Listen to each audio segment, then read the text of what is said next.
Space Camp was fun, except that I was a little bit more prone to motion sickness.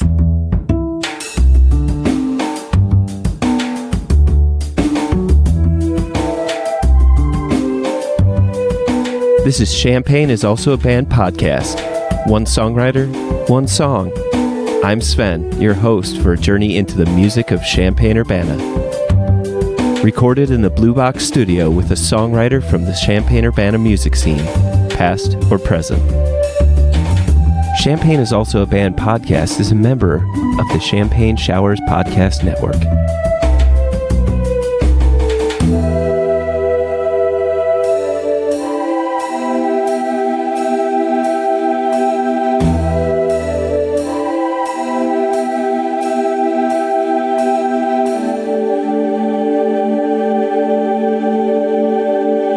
Welcome to Champaign is Also a Band podcast. Today, I have Karthik Kakarala.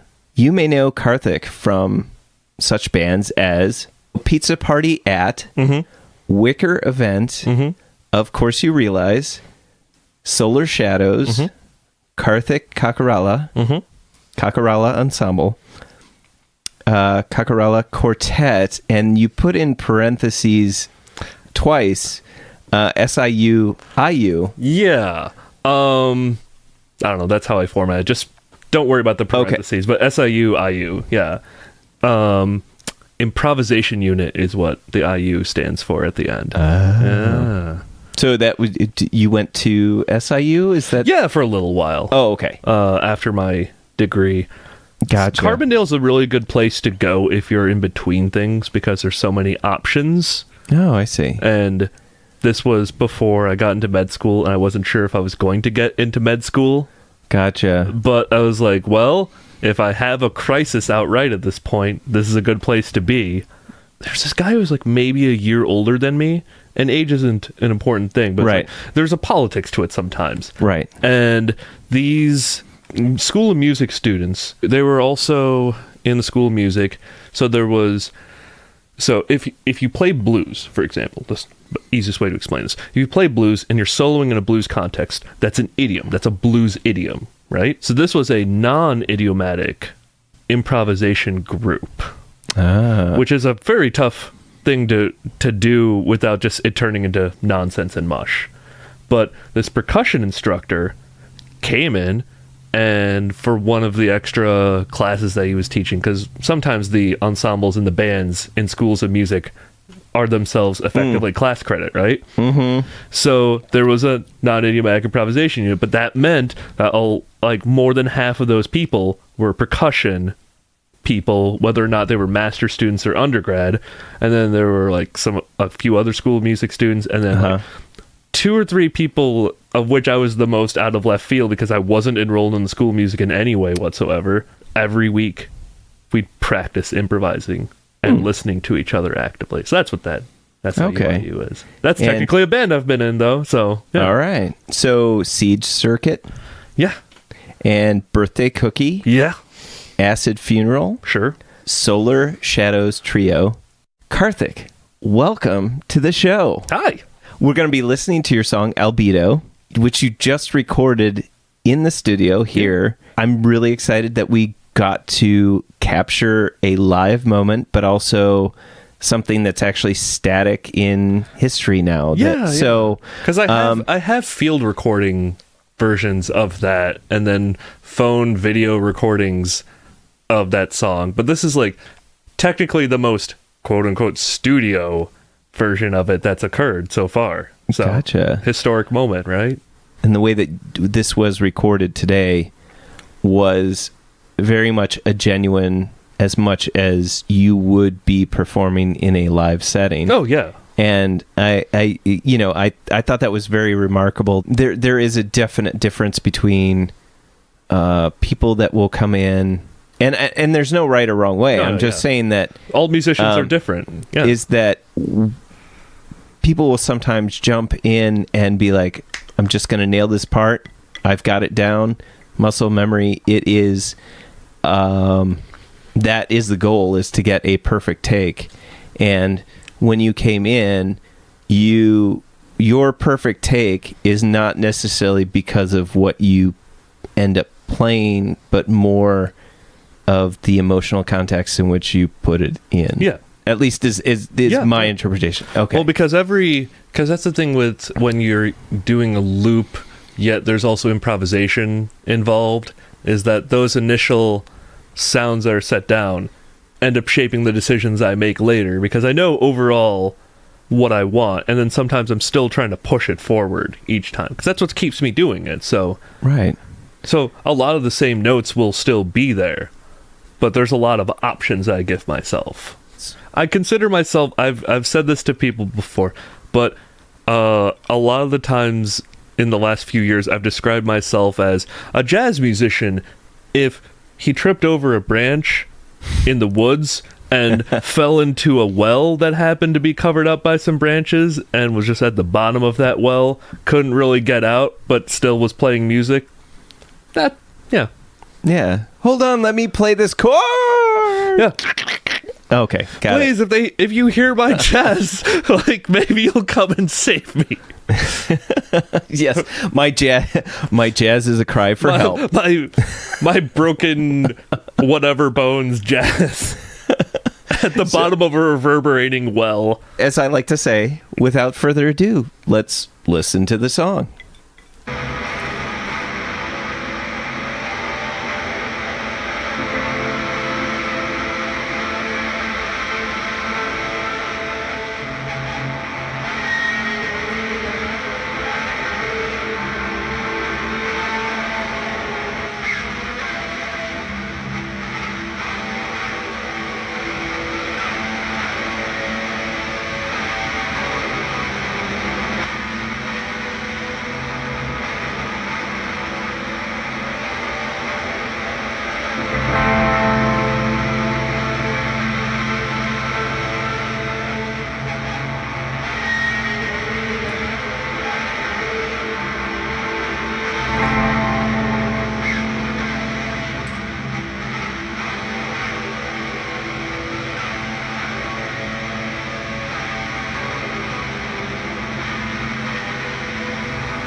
send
but the moon to your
All right, welcome back. I'm not exactly sure what my first question should be. So, as someone that's observed you prepping for a performance, I can't necessarily say that I've seen anyone as obsessive about intonation, about tuning, about every single aspect, which I almost think contradicts what people imagine your process as being. There's this interpretation that what you do is perhaps random. Having heard songs twice performed, I know that that's not necessarily that's not the case. However, I know that there are some improvisational elements. There is some difference. I would almost argue that every time you perform any song, there's going to be some kind of difference. Because, I mean, at this point, you have a unique perspective, for example, on that song, which you've heard at least 3 times, maybe, at this point? Yes. So, like, you know what the core of the song is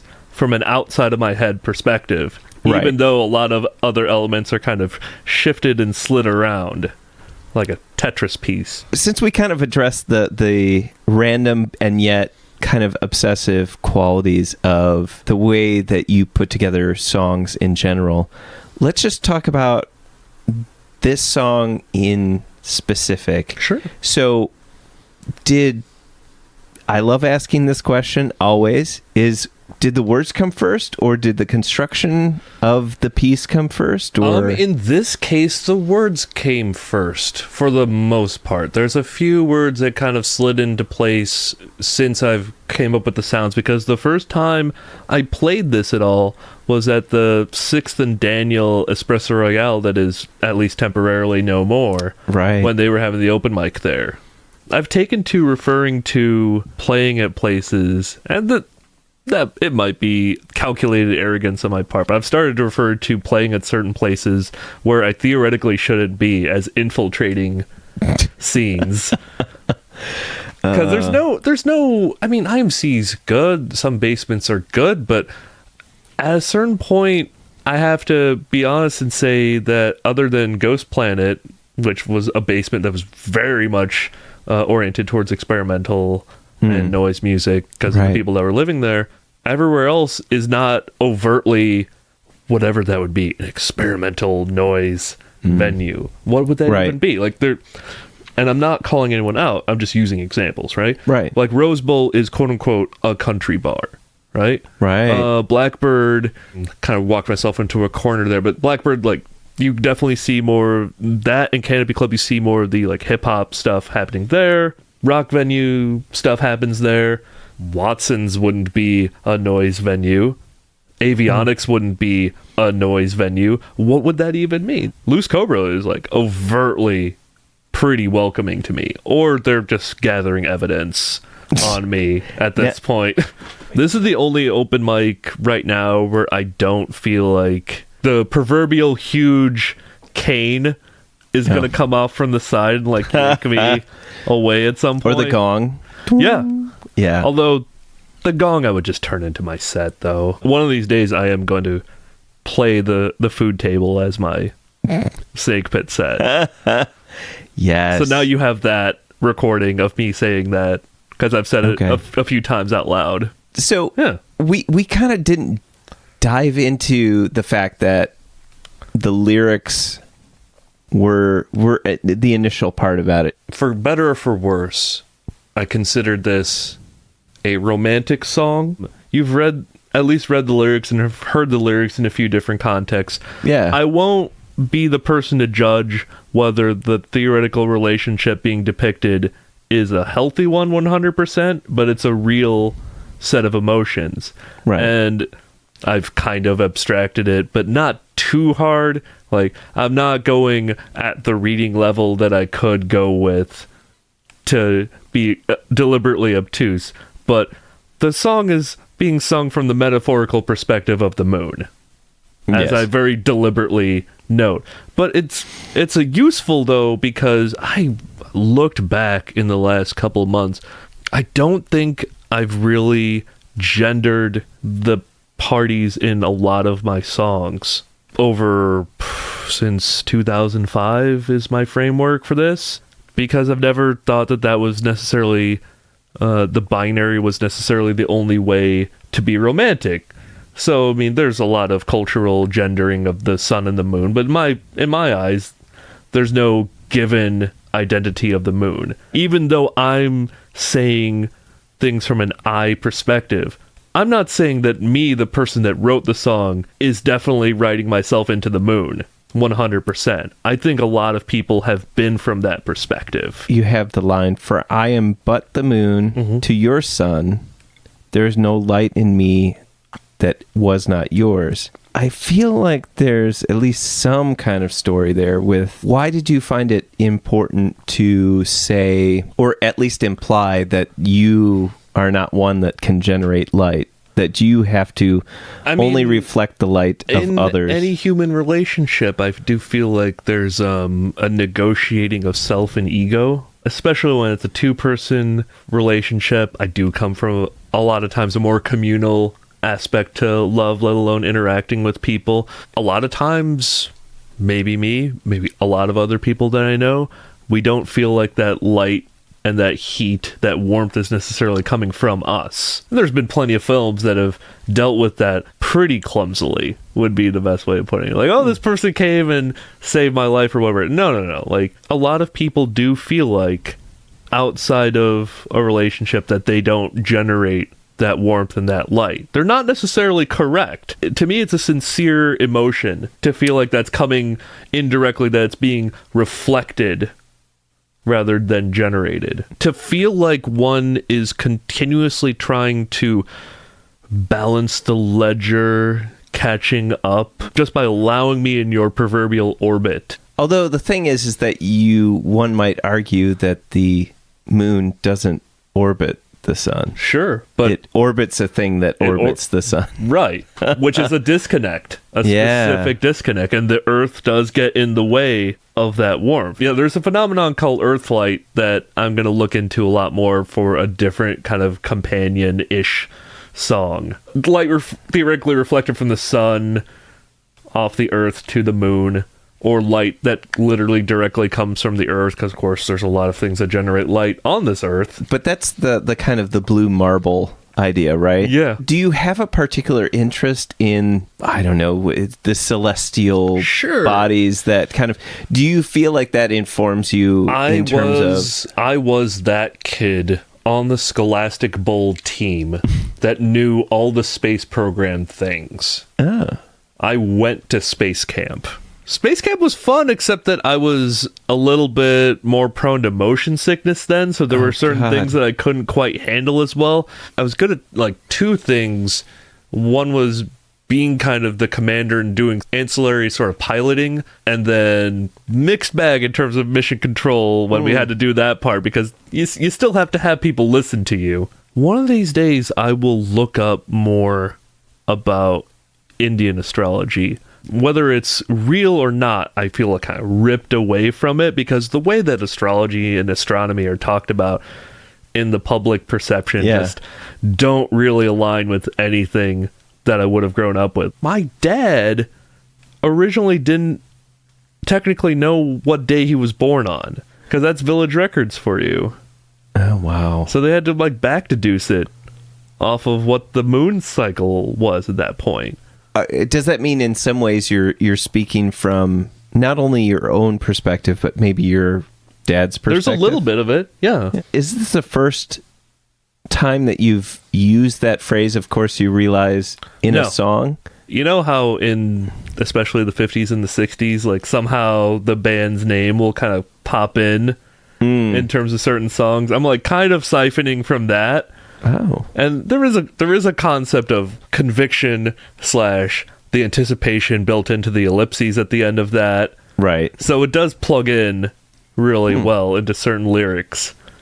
I try not to like burn it in repeatedly like every song or anything like that, but it comes around, because a lot of what we kind of do on a daily basis, or at least from my perspective, is we wake up and we have certain convictions that there are certain things that we 100% like, this is my purpose, this is what I'm doing, I'm positive of my perspective on this situation, and anyone who kind of gets in the way of that is definitely wrong.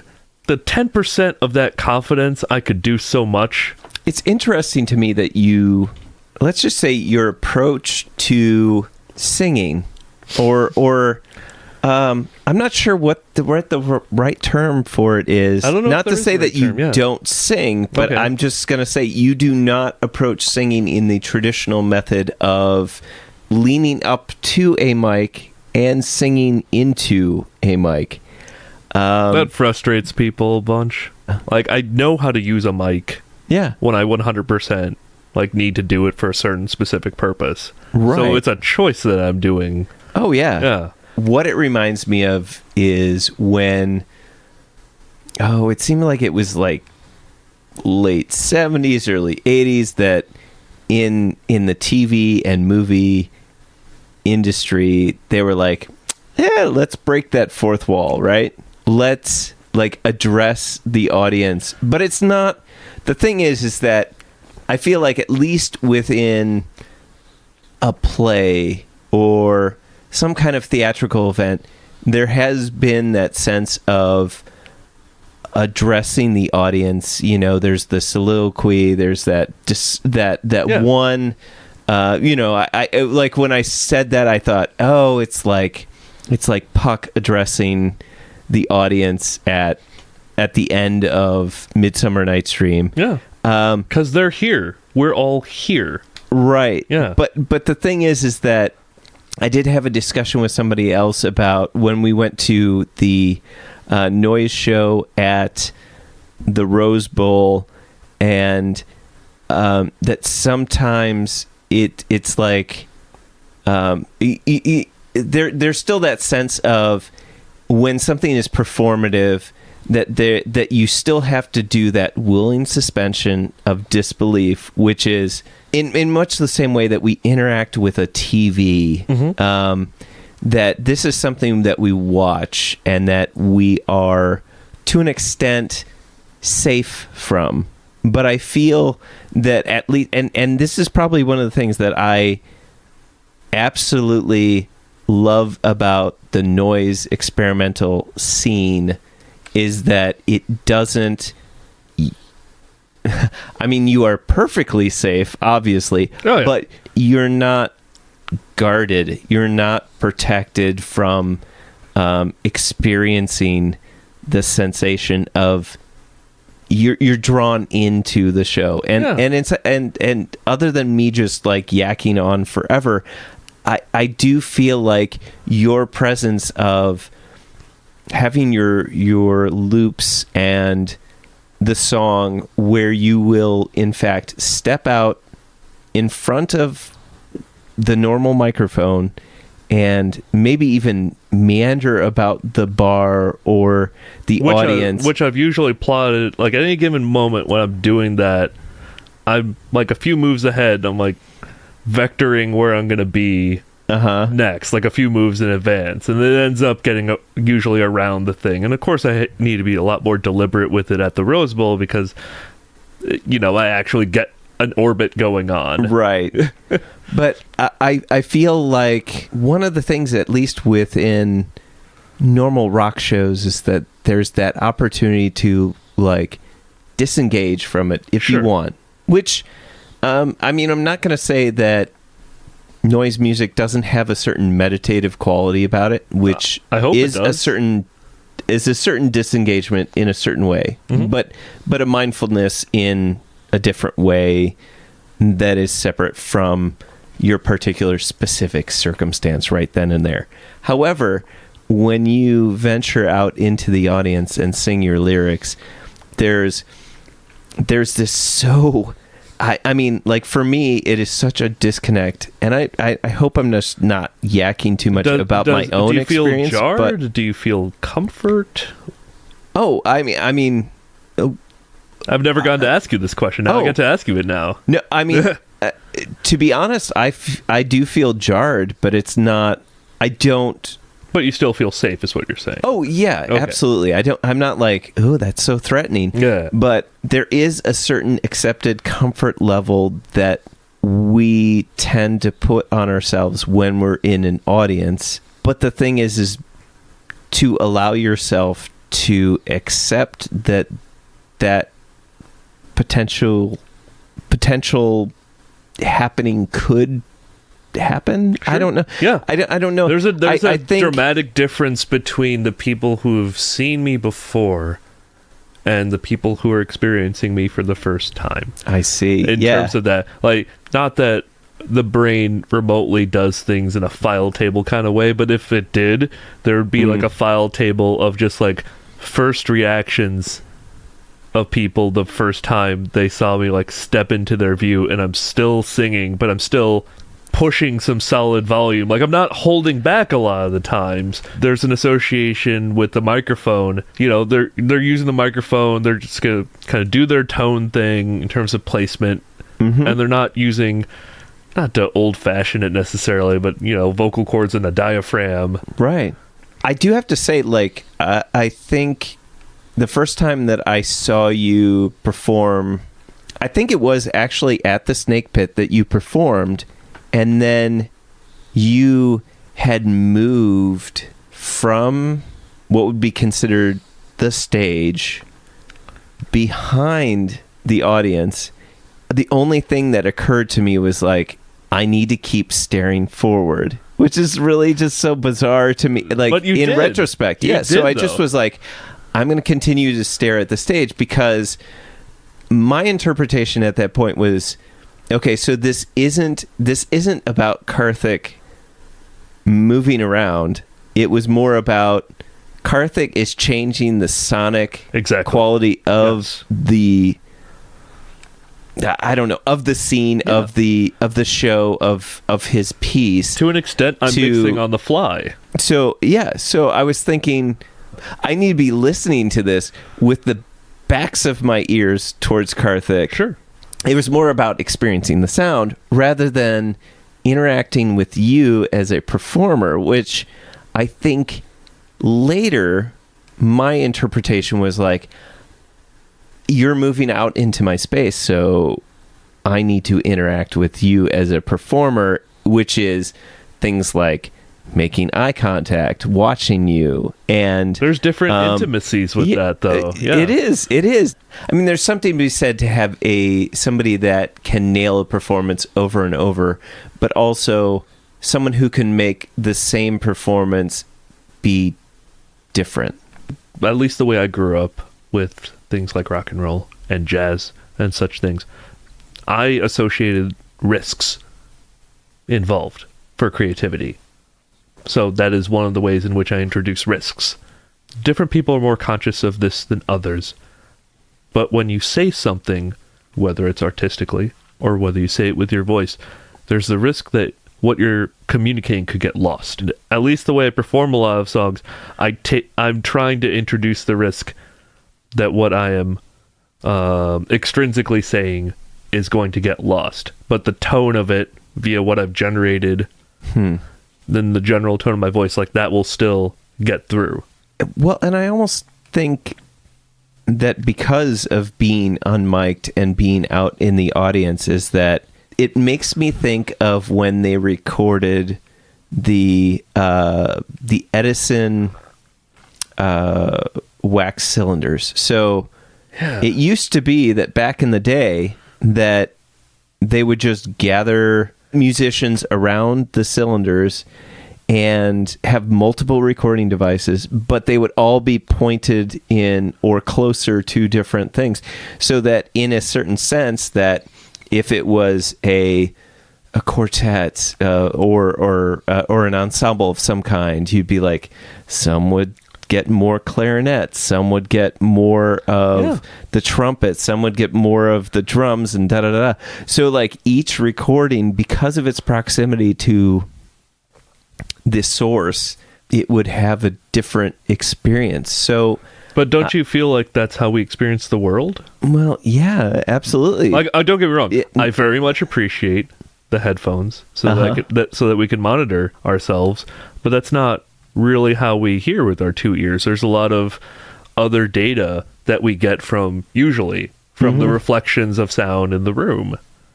Yes. That's why we have these earlobes in the first place. Right. That's why the sense of, not to get highfalutin too much, but it's like with the way an orchestra recording usually is versus actually seeing an orchestra. True. It's like each sound source is coming from its discrete point in space. It's not, they're only coming from different balances of two sides. They're not even coming from different balances of 5 sides or 7 sides with the various surround sounds. So there's a lot of rich, subtle data that I feel like, and I love records. I love vinyl records, but there's a very specific kind of like agreement of distortion that we normally go with, where things are kind of summed down to different balances in 2 years. I feel like we just scratched the surface on your song, because it's just there's a lot to pack in.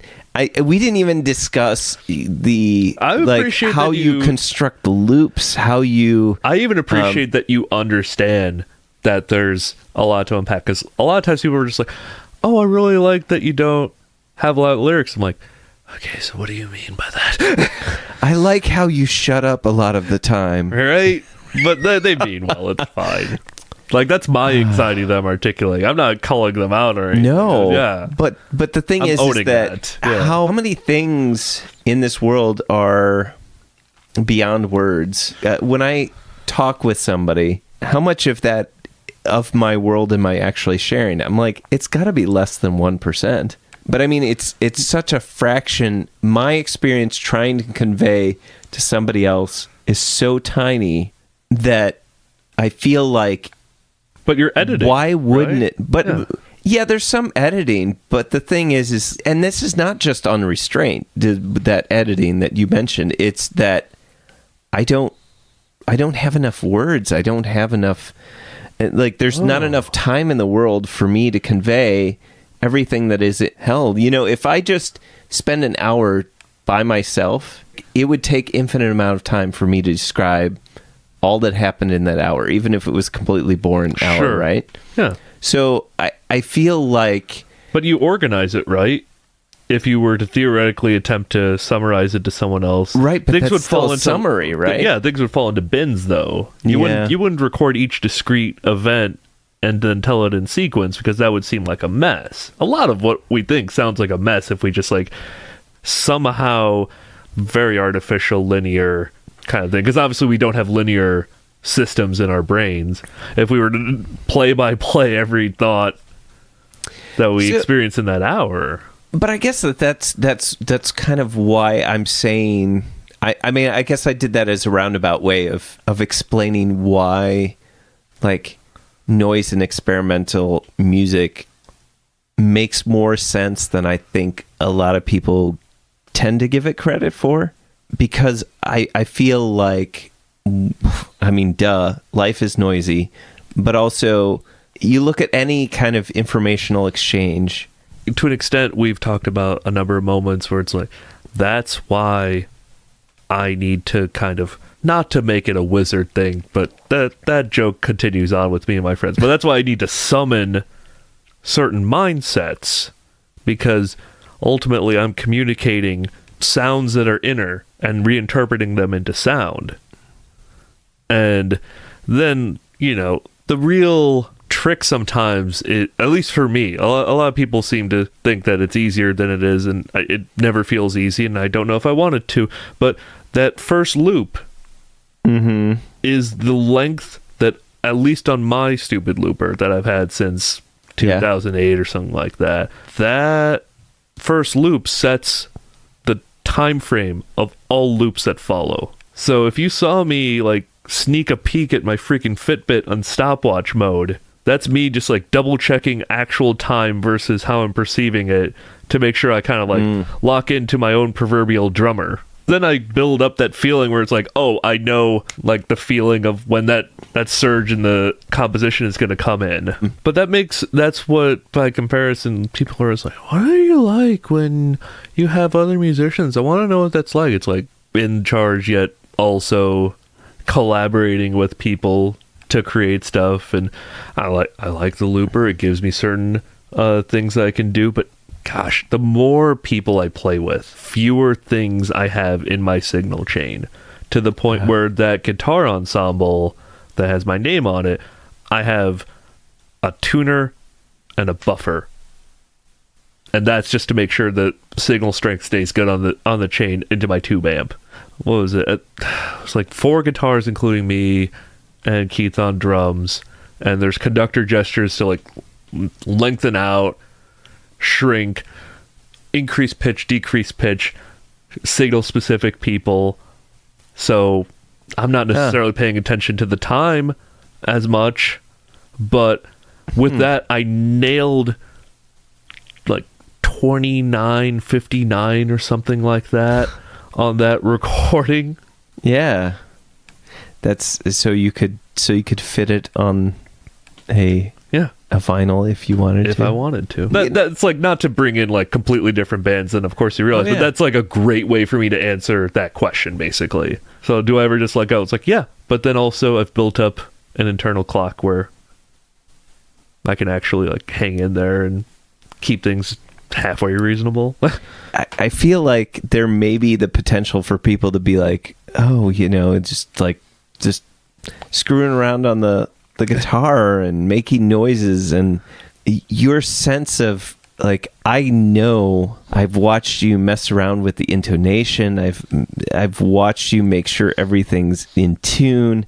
Do you feel like you run into that kind of, I don't know if skepticism is the right word, but there's often skepticism, sure. No, I would call it skepticism, sure. But I feel like it's not necessarily always the School of Music students that are the ones that lock in on the fact that I have an underlying tonality that is pushing this forward. And that's, again, mentioning the guitar ensemble, but like the way that works is that I have individual design tunings for every single person. Right. And I've already kind of thought in advance a lot of the combinations that are going to happen from just the open strings. How do you, let's just, so that we can really loop in this song. In the song. I did not mean to do that. Oh, it's great. But how do you start with your initial construction? How do you envision how it's going to go? In a few of these, it's relatively easy if I'm writing a few within a certain tuning, and really sitting there and figuring out the tuning helps me figure out the latitude, longitude of where it can go, right? And if I've got something that's going to hold a sustained drone, and that first loop, which I think today was something like 19 or 21 seconds, I forget now. So if I have that bed going on from it holding that chord, I kind of know where I'm going to go. I know what impressionistic moves I want to go with. I do mess around with chord shapes and dissonant shapes, and I kind of sit there and work that out. It takes like a day or two sometimes, depending on the song. But also, I learned piano, so certain things that I really should trust with myself, there are people listening to this that even if this part gets cut out, like, they're gonna, they would just yell at me if I didn't trust myself. But I learned piano as my first instrument. I know on a certain gut level what chords work, what chords don't work. I'm making intentional decisions to bring that tension in as it relates to what the topic is.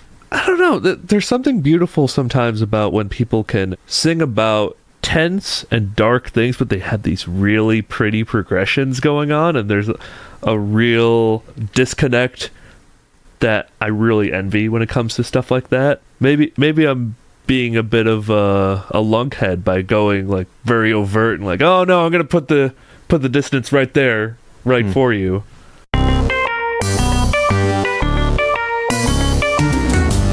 Champaign is also a band podcast is proud to support Exile on Main Street. Exile on Main Street, located in the old train station building at 100 North Chestnut Street in downtown Champaign, has been helping to build record collections since 2004. carrying a wide array of new and used LPs, CDs, and video games. Exile on Main Street has something for just about any music enthusiast and old-school gaming devotee. Exile also hosts regular free live music shows on its stage, so be sure to check out their Facebook, Instagram, and Twitter pages for the up-to-date details on the next upcoming event. Open 7 days a week, they can be reached by phone at 217-398-MAIN. That's 217-398-6246. Karthik, let's talk about the Champaign-Urbana music scene. Cool. What do you want to talk about regarding that? Oh, because I could go in so many directions. I know. I mean, let's play favorites for a little bit. What is your favorite? Let's go. What is your favorite public venue? If you're going to go with that question, it ends up having to be IMC by process of elimination. In my personal philosophy, you can't have a public venue that serves alcohol. I like shows at bars, but they artificially restrict, by the sheer legality of things, people under like 18, 19. As a buddy of mine who's going to be coming through and playing in... This recording is occurring on the 29th. I'm playing a show tomorrow.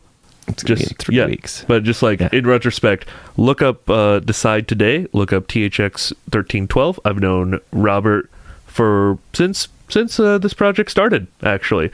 And on his PA speakers that he brings, he has written in white, DIY should be all ages. That is my personal philosophy as well. So if I go with favorite public venue, has to be IMC. Interesting, yeah. Because then everyone can come in. Yeah, so, well, it's funny because you think, now I've taken a different interpretation of that DIY is more public than a public venue, because it is under that assumption that everyone should have the right to go and listen to music that's should be publicly available. Safety, whether people of all ages can come in, accessibility, whether it's mental, whether it's physical. True. Yeah, all of these things are crucial to me for a place being public. And I love a lot of house venues, but a lot of them aren't physically accessible for people with different abilities, right? With people with disabilities. So then, you have this public show at a house venue, but the only way to get down their stairs. I mean, some people can make it work if there's overt information given and specific means of assistance. A lot of times that can work, but that limits it if you don't have that explicitly up top, right? Sorry to turn that into whole philosophical, no, but that's crucial for me and thinking about the scene. It makes a very good point, is that even though I guess we could diverge, because I feel like this is important to specify, is that because accommodation isn't always acceptance, it isn't always comfort. It's not the be all end all of accessibility, because you have accommodated somehow. It doesn't necessarily, because even if you were to make it so that someone that was wheelchair bound was able to make it down the stairs, you're still creating a situation where you make a scene, and that doesn't necessarily, and some people may be comfortable for that, but comfortable with that. But and so then the wrinkle with the public thing also, is safety wise, ends up being do you allow literally everyone there? Right. If certain people end up not being safe, that is also a part of a public venue. Is you have to consider that certain people aren't fulfilling the social contract. It's something that I can't say that I was particularly fully aware of, say, even a year ago. There's certain barriers that get put up. I feel like we could do so much better. Oh, yeah. And I don't want to turn this into my pedestal for me to talk about it. It's your podcast. I'd love to hear it. But I do feel like when things are just assumed, that it's just well, obviously this person can, anybody can come on in here, and I'm, when... Can they, though? There's a lot of venues that technically I filtered out in order to make the remark that I did. Right. Like, I love a lot of the other venues that we've talked about, but are they technically public venues? Right. Like, they're public businesses. Right. Or are they public venues? Well, and funny enough, that was my intention of like that it was a public business, and yet it's like, can I really use the word public both ways? But I also have repeatedly said to people that DIY arts, not to just limit it to music, DIY arts probably saved my life. And why would I want to consistently exclude people under 21 if I can avoid it? Right. Sometimes I'm going to infiltrate places that serve alcohol, and I like alcohol sometimes, as we know with Drink in the Dark and Stormy, but it's not essential for me to play a show. And I want other people to be able to see what I'm doing, because I don't know who I'm going to reach. The built-in audience is not overt, at least for me. And I'm not bemoaning this. I did this to myself. Mm-hmm. But that means that I have to be more overt with that social contract and try to make it possible for that, I don't know, 1 in 100 or whatever person to like really have that connection with. To be honest, there is kind of this odd comfort with going to a venue that's just like, it is all ages, so you don't need to drink. It's like, see, that's the thing, is that led me in exactly into my point, is where it's like, if you go to a venue that serves alcohol, it's like, well, I probably should have something to drink. I probably should support the venue, and I probably should drink something alcoholic. Although, just to be clear, there are non-alcoholic options at some of these bars. It's just people have different relationships with it, and being around people who are also drinking is what I really mean. I'm not calling anyone out for what they're doing to stay alive, obviously, as a business. I've noticed that places that it's all ages, when you go there, it's about going and listening to the music and supporting the bands. And I feel like, did we ever get, was there a name that you want to give to that noise show at IMC? Oh, the IMC one. Because I want to refer to it, but I'm like, sure. I don't.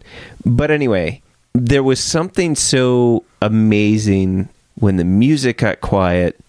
You didn't hear anybody talking. You didn't hear anybody talking amongst themselves. They were completely wrapped in what was going on stage, or what was playing, or what was going on from the performer. Well, in a way, that trust is one of the most beautiful things about playing live, and it's why I bother. And that's happened at Iron Post too, actually. Iron Post is a good listening room. Yeah. Well, I feel like they don't.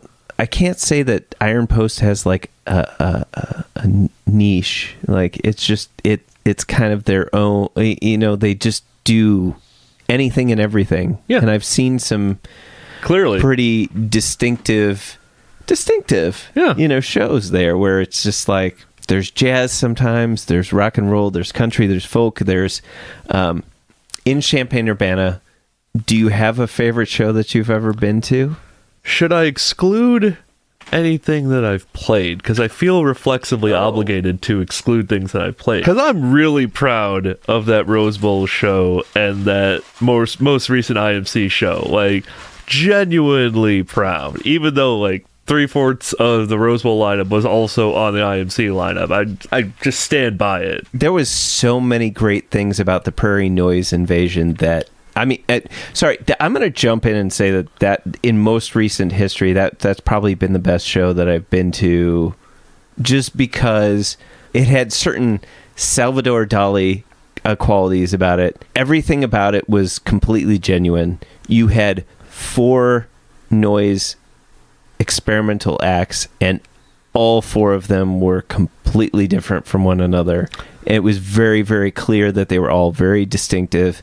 And yet there was an overlap and a connectivity that I hope came through too. Oh no, yeah. I mean they absolutely had their own life to them interacted, and they all, I thought that it flowed really well. But all right, I'm just going to jump in here real quick just to say that in between recording, we had a break, and Karthik and I had a conversation about Apsal'ara and how amazing they are. So I wanted to make sure that got brought back, but I didn't include the original audio. So I apologize. The audio quality was really terrible for that conversation, but that's where this comes from. So check out Apsal'ara. I guess my point with Apsal'ara was that the reality of that, and I'm barely even able to say the word performance, because I don't think there was anything disingenuous about any of it. Remember way back when we talked about, and I said, you only get to see like that 1%, and you get to, I felt like we hit that like 90% threshold where there was nothing really held back. When I'm at a show and I break out into a sweat, and I don't mean this in a negative way. I mean this in a very, like, that's exactly what it is. But that there was anxiety that was produced in me because empathize isn't the right word, but that I connected on this very visceral level because of that. I thought. And can you imagine though, the first time I met Ilaria was doing like a version of that, and I remember just seeing them for what they are in every, without getting too into like everything about them. It's like just I've always felt extremely confident in everything they do, in my conversations with Ilaria. Just like, that's why when that Rose Bowl show ended up having to happen, I had to book Apsal'ara. I threw everything at that, like I wasn't going to get to ever do it again, guaranteed. Like they're gonna just like bodily haul me out. Like I was like, okay, so if I'm gonna do this, fine. I gotta play it. I gotta have Apsal'ara. To hell with it. I have to have James Mock play. I have to have Melody play. Second noise set out of them ever. For Melody, right? Yeah. The week before that piano showed up. And then I was just like, hey, does anyone want to get in on this and do some piano stuff? Because I'm going to do some piano stuff since there's a piano there. So Melody answered the call and proceeded to contact Mike that piano. Oh, yes. That's how that ended up happening. Okay. Is there a favorite DIY venue in existence, or even... Blips and Chitz is now called Birdhouse, no relation to the other Birdhouse, because members of the band Longbirds settled in there, so of course Birdhouse, right? Oh. But there was another Birdhouse venue in like 2012 or something like that. It's not this. But yeah, so I mean that's a solid place, I would say. Oh, I was about to say Dumb Records used to have Black Sheep, and I liked that and the sporadic visits I would have there, right? Bloomington has Nightshop, but that's not a DIY venue so much as a bar/restaurant that's run with a relatively DIY mindset, because you remember a million years ago when I was talking about the requirements for a place to be public? Right. They're all ages until like 10 p.m. Nice. Which, that's fantastic. That is great. Champaign is also a Band podcast is proud to support Jubilee Cafe. Jubilee Cafe is a free weekly meal program at Community United Church of Christ, 805 South 6th Street in Champaign, Illinois. Jubilee Cafe serves a home-cooked meal from 5 to 6:30 each Monday. Their mission is to feed hungry people by cooking healthy, delicious meals and by serving their guests restaurant-style with servers waiting on tables. Jubilee Cafe is open to anyone who cares to eat with them. Because food insecurity among students is so high, they serve students as well as others in and around the Champaign-Urbana community who struggle with hunger. Meals are free to all and will be served each Monday evening. Located in the accessible lower level of the building at 6th and Daniel Streets in Champaign. For more information on the meal or how to volunteer, go to the Jubilee Cafe CUCC Facebook page or email them at jubilee.cafe@community-ucc.org. That's jubilee.cafe@community-ucc.org.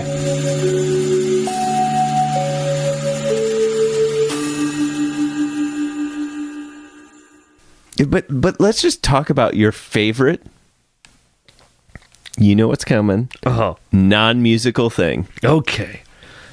So the thing is, I did think about this, and you know, the hippy dippy answer would be honest, and it would be about people, because that's why I'm doing what I'm doing academically. That's why I play the music that I'm playing, because I do believe in a certain healing principle in general. Mm-hmm. But the thing is, not to sound sad, it's just honest. Like, there's a lot of things that I love that also create work at this point. It makes it sound sad that, like, there's a lot of things that I like doing that, but they're work, and sometimes work is rough.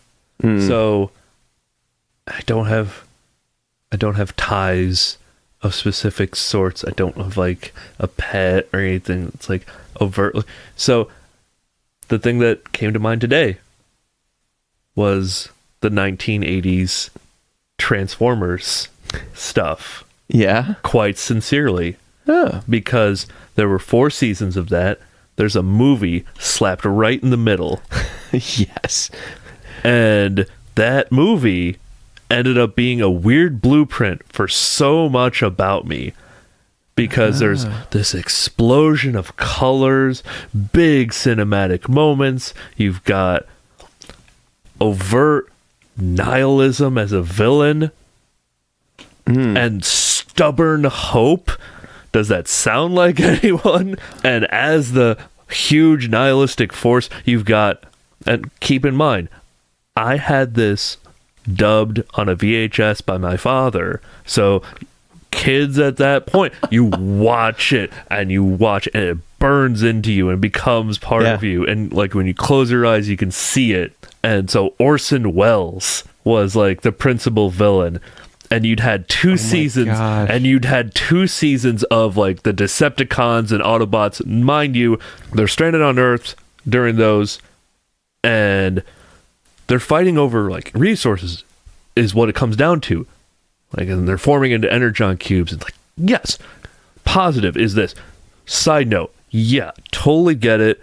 It's capitalistic and there's toy commercials and stuff like that. But I'm talking about the part that like really worked for me. And it was the idea that like somehow in a way that Captain freaking Planet never did, it was like the Autobots preventing the Decepticons from exploiting the Earth's resources, and that stuck in me a bit too. So now you've got this movie right in the middle, and you think like, oh, the Decepticons are a big problem, and they've captured the Cybertron planet, the Autobots are on the ropes, and they're on the moon trying to like launch a counteroffensive, which is heavy stuff for children. Right. But then you've got this giant, bigger than a planet, eating robot planets. There's like a whole robot civilization, and it's just gone before the title credits even happen. So then Megatron gets his stuff messed up completely, and he ends up having to be like reformatted and regenerated. And who ends up being his voice? Not the guy that you heard for 2 seasons, but Leonard Nimoy, right? And Judd Nelson as Hot Rod. And at one point they're on a junk planet, and there's a bunch of transforming motorcycles, and they're all voiced by Eric Idle, and they all speak TV. Oh my god! As during one of the chase sequences, Weird Al Yankovic's "Dare to Be Stupid" is like explosively blaring. This is so funny because I feel like certain things are just getting unlocked in my brain right now. It's going wah, wah, wah, first exposure, so like all these things, like Casey Kasem pops up in there. Robert Stack just like shows up just for the heck of it. Oh, double back to as is my want, like, oh, joy, and like, here's his darkness. After that, the Autobots send like a shuttle towards Earth to like get some resources, and in those cartoons, in ways that somehow media doesn't get now, that hey, maybe when these things are fighting, you shouldn't have bullets, and also it's easier to animate lasers and things like that. But you always see lasers like fly over each other. Yeah. And maybe they hit like a rock. It's like, oh no, so and so got buried by a rock. Like, let's dig them out. It's like, oh, I feel really bad for a while, but then eventually they're better by the next episode. The Decepticons tear into the shuttle because they've been spying, so they know what's up. They tear in. Firefight happens. Ratchet, the one that turns into an ambulance, gets hit direct. His eyes flicker. Smoke pours out of his mouth, and he goes down. Oh, no. Multiple things that you'd seen for 2 seasons. Just like, eat it. But meanwhile, on contrast, you've got this beautiful scene on Earth. The kid that you'd been seeing for 2 seasons is now a grown man and has a human child that he left there on Earth. And Stan Bush has 2 songs in the soundtrack. The one is called Dare. Let me remind you of the lyrics, and imagine like you're a tiny child seeing this over and over again, and you're hearing these lyrics. Dare to believe you can survive. The power is yours at your command. Like, just dare to keep all your dreams alive. And just relentlessly, like, no, we're gonna stop this. We're gonna put the power in our own hands. And at a different point in the soundtrack, it's like, you've got the touch, you've got the power. Yeah. Literally also in the lyrics, yeah. Yeah. Yeah.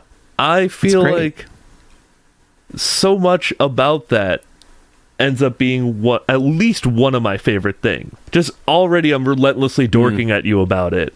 No, that's great. Without like really much of a drop of a hat. So yeah.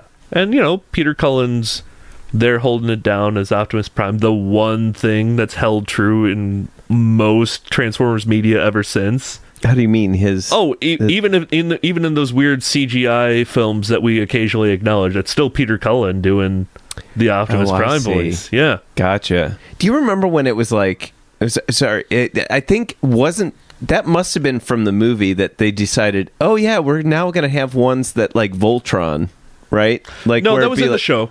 That was in the show too. The Constructicons form Devastator, which is why when that's the green and purple, right? Yeah. I had. Is this sad? Is that I think I had convinced my parents to buy one of them for me. Nobody. And then I never got the other parts. So it was just like, great, I've got the dump truck. I've just got the damn dump truck. I don't know what I'm going to do with my life. Which is the ultimate, like, toy sales move also. Right. Like, I love this stuff, but I'll admit that it's, like, the ultimate toy sales move. It's like, oh, you can't really get the coolest thing unless you get, like, the other 5 or 6. Yeah, it's like the collector set. That happened in the show, so when, like, the siege of Earth is happening, then it's like the music gets real dramatic. It's like, Constructicons form Devastator. It's like da da da da da. Like they get up to that, and it just like literally tears open the outer fortress walls. I'm gonna call this because seriously, this is literally the longest, and it is awesome. I feel like this may be a 2-parter, but hey, that's all right because then one recording session. 2 episodes. I'm so sorry. It's perfect. No, I love it. This is great. No, the problem is that you have been too entertaining. So stop it. Okay? Stop it right now. No. All 3 of the first year piano recital students standing on top of each other in a trench coat that form the illusion of an adult musician are very thankful that their efforts managed Nice. with a bow for an arm. Karthik, thank you for being on the show. So thank you for telling me all about your song Albedo. Side note, Champaign-Urbana music scene all over. But side note, go ahead. Side note, Vangelis, as far as I know, is the only person of any note to have a track called Albedo. And I believe it was like Albedo 0.39. An albedo is referring to the reflected sunlight off of an object. The albedo of the moon, if for some reason need to differentiate it and change the title slightly, is 0.12. Nerd moment. Okay. Yeah. The coefficient of light and heat that's reflecting off the moon. I see. You learned a thing, maybe. I have learned things. Okay. So, I mean, thank you for coming out and recording the song and performing the song. I got to be a one-person audience that got to enjoy you just letting it go and sharing that with me. I thought that was amazing. But, thank you. Thank you much for the intimate moment of welcoming me into your home with my loud whatever and nest of cables that managed to develop some sense of coherency really quickly, at least in my mind. Yeah. No, and for your pupper that was very helpful. Good old Colt in his roadie stagehand managing. He's good. He's good at that. Yep. Definitely good. My levels and power were properly connected because of him. I stand by it. Such a good dog. Yeah. When Spencer wasn't here, so Colt needed to help me out. Gotcha. Awesome. Yeah. Well, thank you.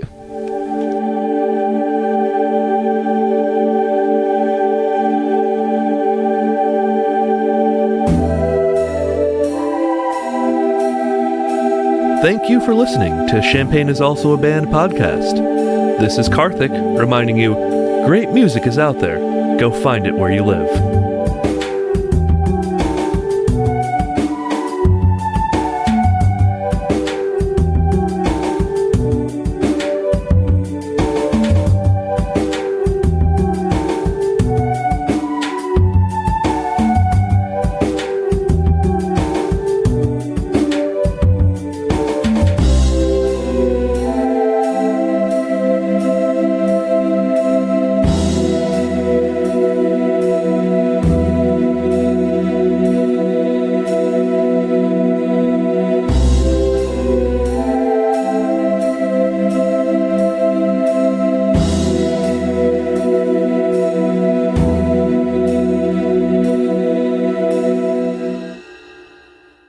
You almost have an NPR voice. It's so good.